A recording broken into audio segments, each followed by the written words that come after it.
I asked 20 doctors from YouTube to give me one health tip they give their patients as it relates to their medical specialty. This video might actually save your life one day. I'll go first. My name is Dr. Mike. I'm a family medicine doctor, which means I am one of the only specialists qualified to treat most ailments and provide comprehensive health care for people of all ages. One health tip I give my patients is to never stick anything smaller than your elbow in your ear canals. This is because too many people are using tools like Q-tips to pull out earwax, when in reality, they're only packing earwax deeper in and even damaging the skin, potentially leading to an infection. Hi, my name is Dr. Glockenflecken. I'm an ophthalmologist. Eyeballs. If you think you've lost a contact lens or an eyelash in your eye, don't worry, it cannot migrate back into your brain. That's something a lot of people worry about. It's most likely just stuck underneath your eyelid. You have tissue layers that prevent things from moving further back.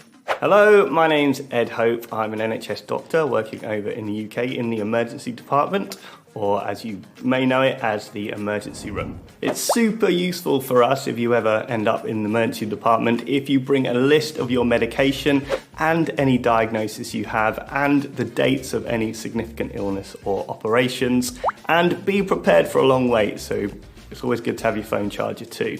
I'm Dr. Danielle Jones, known online as Mom and Dr. Jones, and I am an OBGYN physician. That means I specialize in pregnancy and gynecologic problems. Stop throwing out your favorite undies because of period stains. After an initial rinse, grab some powdered meat tenderizer, sprinkle it on the stain, and let it sit for about 30 minutes. Throw it in the wash as usual, and when you take it out, the stain will be gone. Bromelain, the active ingredient in most powdered meat tenderizers, is actually a proteolytic enzyme. This means that on the steak, it breaks down proteins to make the cut more tender, but on a blood stain, it breaks down proteins to pull the stain out.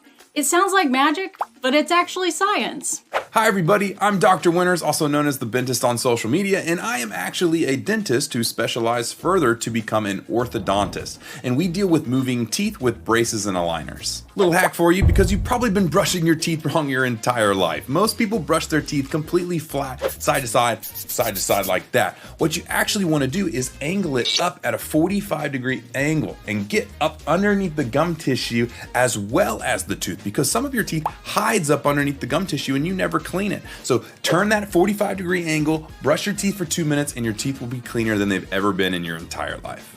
My name is Dr. Dana Brands, and I'm a podiatrist, which is a foot and ankle surgeon. One crazy foot hack is one of the most effective topical medications you can use for toenail fungus is actually just Vicks VapoRub. It has eucalyptus and menthol, which are both antifungal. My name is Dr. Anthony Yoon, and I'm a board-certified plastic surgeon. One simple and natural way to plump your lips is to put a drop or two of food-grade peppermint oil into your lip gloss, and then mix it up and then apply the gloss onto your lips. It should create a very mild tingling sensation, and your lips will gently plump up a bit. If you're not tingling, then put a drop or two more in and try again.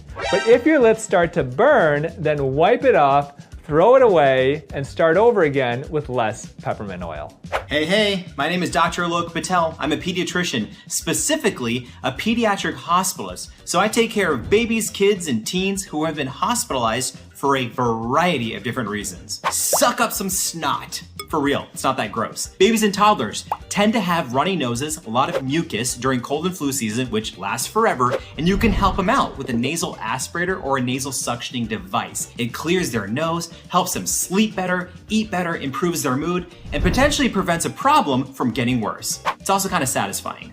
Hello, my name is Dr. Austin Chang, and I'm a gastroenterologist, otherwise known as a GI specialist. One important hack I can offer for the gut is that colorectal cancer, which is the second leading cause of cancer deaths when men and women are combined, is often preventable. We have ways to prevent this cancer, and it's often with a procedure called a colonoscopy, where we can actually take a look inside the colon, find these precancerous growths before they turn into cancer and remove them. And that can actually help prevent cancer from happening. I'm Dr. Curran and I'm a general surgeon in the NHS. My job has me dealing with basically anything you can find when you rummage around someone's abdomen. One day it could be cutting out bowel cancers, the next day slicing out badly behaved gallbladders. The most underrated life hack for optimized bowel health is probably just eating more fiber. Just increasing your fiber intake by 10 grams of fiber a day reduces your colon cancer risk by 10%. It's not a bad exchange. 10 grams of fiber is a banana and 2 slices of bread. Easy. My name is Dr. Michael Cellini, and I'm a dual board-certified diagnostic and interventional radiologist. One secret I'd like to let you in on regarding my field of radiology is that we see everything. If you swallowed a chicken bone, we see it. Put something somewhere, we're gonna see that too. Hey there, my name is Dr. Sanjay Juneja. I am a hemonc specialist, otherwise known as hematology and medical oncology, which specializes in blood disorders and cancer. One of the biggest tips that relates both to hematology and oncology, and it's not very provocative, is that we need to register for bone marrow transplants. People are waiting and hoping and praying that somebody swabs their mouth and sends it in because they have a short amount of time in which they'll live and have control of their cancer, their leukemia or whatever else, and they're just hoping this random person in the United States or Germany or wherever actually is a match that will save their life. Hey guys, I am Dr. Shireen Idris, a board-certified dermatologist, and I am wearing sunglasses indoors because I just had LASIK eye surgery. One tip that I really think you guys have to think hard about, especially when it comes to cosmetics and laser procedures, is the following. Would you go to the dentist and get your teeth cleaned without brushing your teeth every day? The answer is probably no. A solid skincare routine is the anchor to any sort of cosmetic procedure that you get in office. Hi, I'm Rina Malik, a urologist and pelvic surgeon. That requirement of drinking 8 glasses of water a day is a myth. This was recommended by the U.S. Food and Nutrition Board in 1945. However, it wasn't based on any sort of evidence-based scientific research. And they noted that most of these fluids are found in prepared foods. So unless your doctor tells you otherwise, drink when you're thirsty. If you are outdoors in hot temperatures or exercising, consider drinking a little bit more.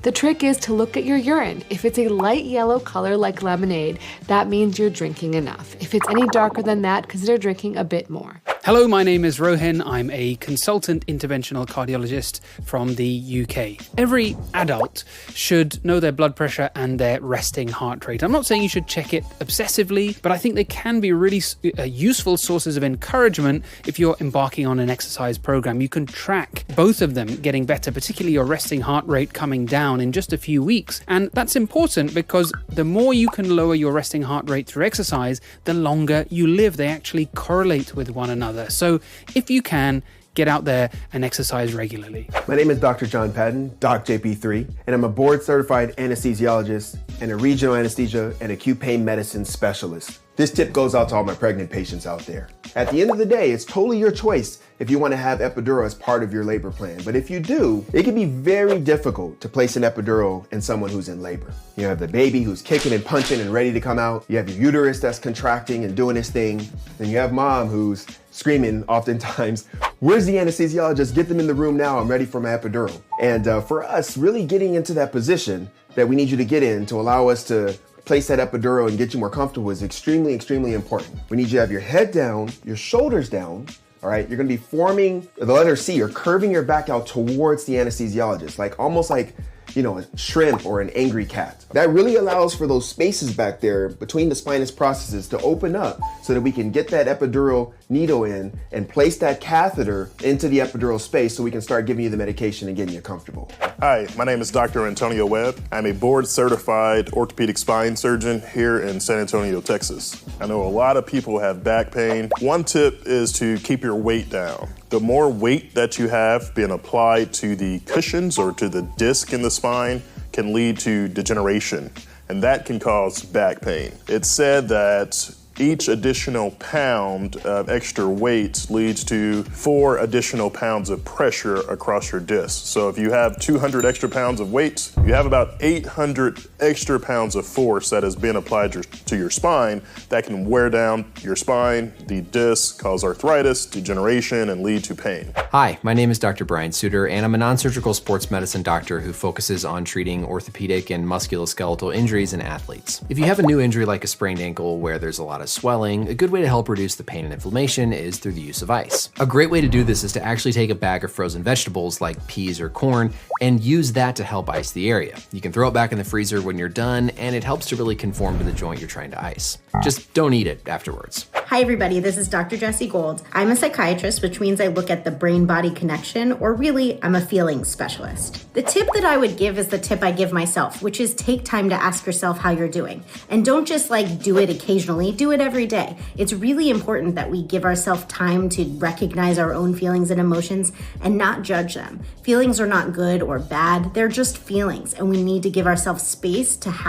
acknowledge them and deal with them. Literally everyone can benefit from therapy. I'm well aware that that is a privileged response and access isn't available for everyone, but don't just see therapy as something you do when you have a problem. Think about how it can make you better and look at it from that perspective. I go to therapy every week and I really find benefit to it. It makes me better at my job, it helps me care for patients better, and helps me in all aspects of my life. What's going on, everybody? My name is Dr. Cedric James Franklin Rutland, and I'm a pulmonary critical care specialist, which means I focus on diseases of the lung, and I take care of individuals who are admitted to the intensive care unit. The number one tip that I have for individuals: don't smoke and pay attention to your environment. I know sometimes we can't control where we live, but we can control what we put in our mouths. And if you're putting a cigarette or a vape pen or a marijuana cigarette in your mouth, it is going to cause some degree of inflammation in your lung. I don't care what anybody else tries to tell you. That is 100% true.